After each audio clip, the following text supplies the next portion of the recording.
She's a multi-craft enthusiast, but of them all we believe Willow loves to weave. Well, hello, fellow weaver.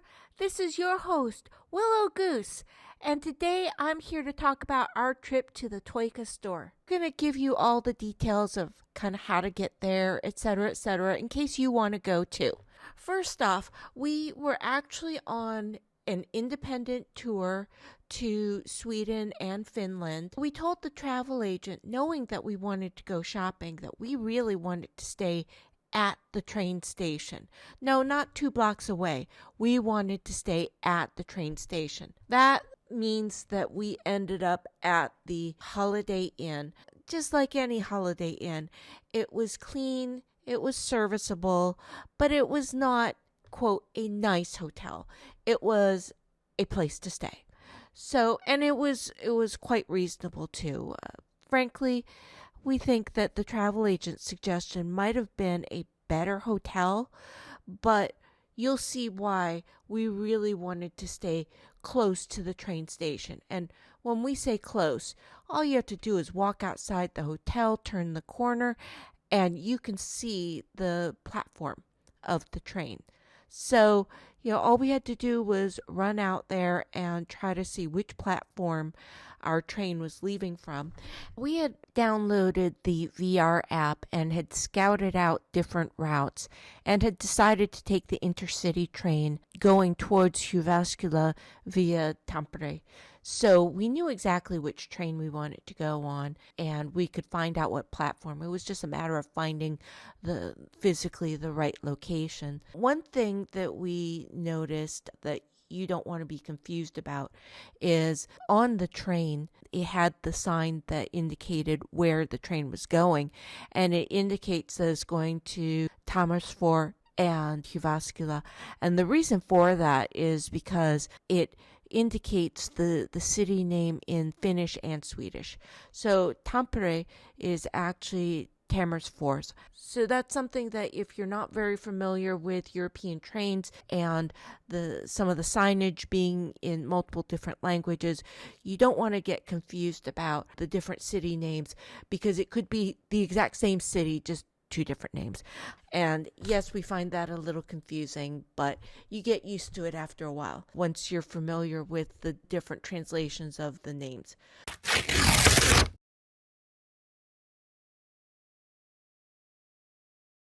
The other thing we found out while purchasing the tickets is that there are multiple different ticket options. And so you can buy something called extra class on these intercity trains, and the extra class sells you the upper deck seat that is in the quiet area, so you won't have a lot of people talking, and it will offer you free coffee and water, that sort of thing. So we decided to try the extra class and really enjoyed that. There was one person who actually took a phone call, and we were kind of like, hey dude, this is the quiet car. But we didn't say anything, and he did get up and run to the telephone booth at the end of the carriage near the stairs, which was kind of interesting because it's very small, glassed in area. You couldn't hear what he was saying, but it was so small that it almost looked like it was a punishment room. So while we were riding on the train for the 1.5-hour ride to Aka, all we saw outside was just views of the countryside. The sun was still rising because in the winter it really doesn't get light until maybe around 8:30 or 9. And so there we were watching kind of as the sun rose, and it was really nice light against the countryside with views of trees and little country houses, etc. We ultimately get to the Toijala station. It was quite interesting because there was a crowd of people in there and a little sign. It turns out there was an election. That sign was indicating that this was the polling place.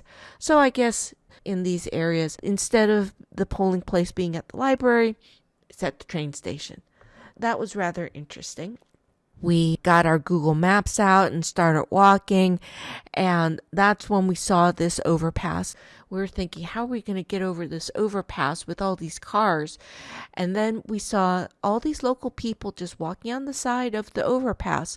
So we thought, maybe it's okay to walk on the overpass. We started realizing once we were up there that there did seem to be some space on the side of the road, and maybe these snow-packed areas on the side were actually a sidewalk. But the curb was very low, and so the snow really covered it so that it looked almost like it was just one large piece of road. But like we said, we saw so many people walking on it that we figured it must be okay. And the cars were staying in the middle, so it looked pretty safe. We then walked a little bit further down the street. We'd say that it was probably about a 10-minute walk, maybe a little bit longer because we were lost. But it was a nice, pleasant walk, and all of a sudden, you see the Toika sign at the street. So that's when we knew, okay, time to turn. And we started walking down the street, and we saw some houses, and we thought, this is interesting. Maybe this is the family that owns the Toika. But then there were more houses, and then there was a tiny apartment building, maybe 2 or 3 stories. And that's when we were like, yeah, maybe this is just a residential area that grew up around the Toika factory, or maybe the Toika factory was built in a residential area. We're not sure, and we didn't really ask. So that'll be a mystery. As we walked further down the street, we then encountered the actual factory, and this apparently is where they build some of the dobbies. We're pretty sure there's some other manufacturing occurring in there, but the wood shop is at a different location. Maybe they outgrew this location and had to move the wood to another location. Still, it was quite interesting, and the shop is on the side of the building. We went inside, and it's just like the pictures online will show you. It's a pretty decent looking shop and has a lot of different materials and things, and it appears that local people do their shopping here for weaving things, and they had all sorts of little kits of different smaller weaving projects. They also had the stand with all the shuttles, and then mostly what we saw was a lot of rug making material, some pre-cut rags for rugs. There were some rug needle punching devices, lots of popana to make rugs. So apparently rug making is a thing for the amount of space that was allocated to all the different rug supplies. They also had the samples of the weaving looms, so we got to see all the different models, and it was quite interesting how short Yana is as compared to Eva and Lisa. So we were kind of intrigued by that, and we got to see some of the other bits of equipment like the warping reel and the squirrel cage Swift. And of course, we ended up having a sales lady come and help us make all of our selections, because we came with our list that had a bunch of little pictures of all the different things that we wanted to get. So we did that, and we also hung out at the magazine rack because they had lots of older issues of their magazines. And, we flipped through them and couldn't decide what to get. So we ended up somewhat randomly choosing 4 issues that kind of looked good, and we liked the cover, so we just didn't have time to go and look through every issue and try to optimize and see which ones were the best. But from looking at them, it looks like there will be projects that we can do or something we can learn from each of them. We think we did good there. We also saw this display out in the hall near the bathroom, and it was quite interesting and probably has pictures of, employees from years ago.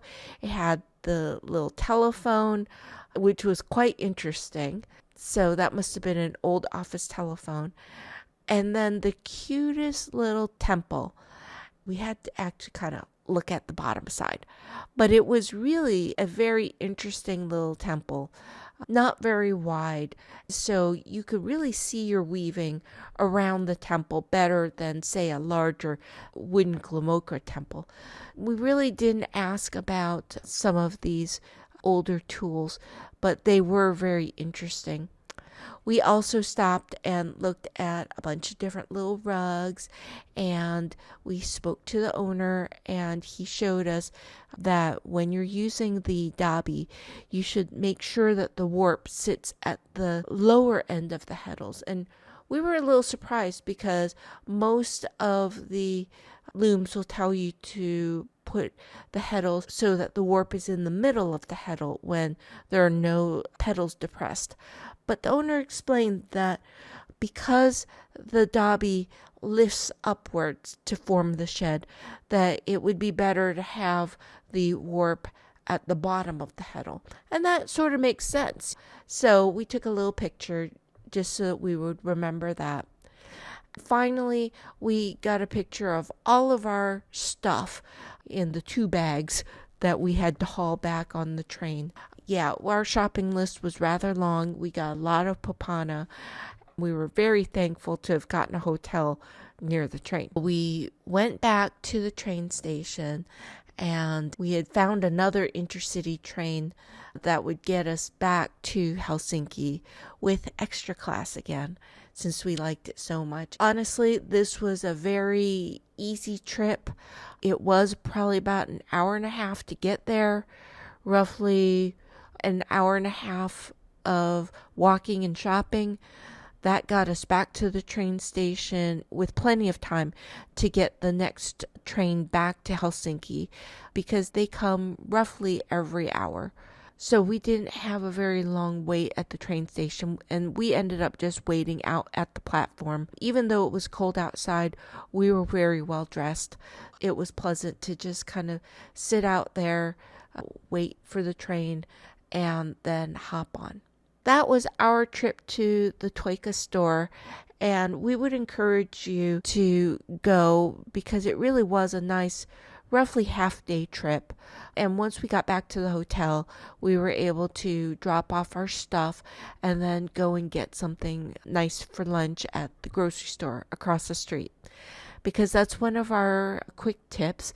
If you stay near a train station, or if you go walking near the train station, you will find plenty of ready-made food to take out and eat. Lots of sandwiches, wraps, salads, that sort of thing. You can also find some fast food if that's what you really want, but we were kind of on a diet, so we really weren't looking for fast food.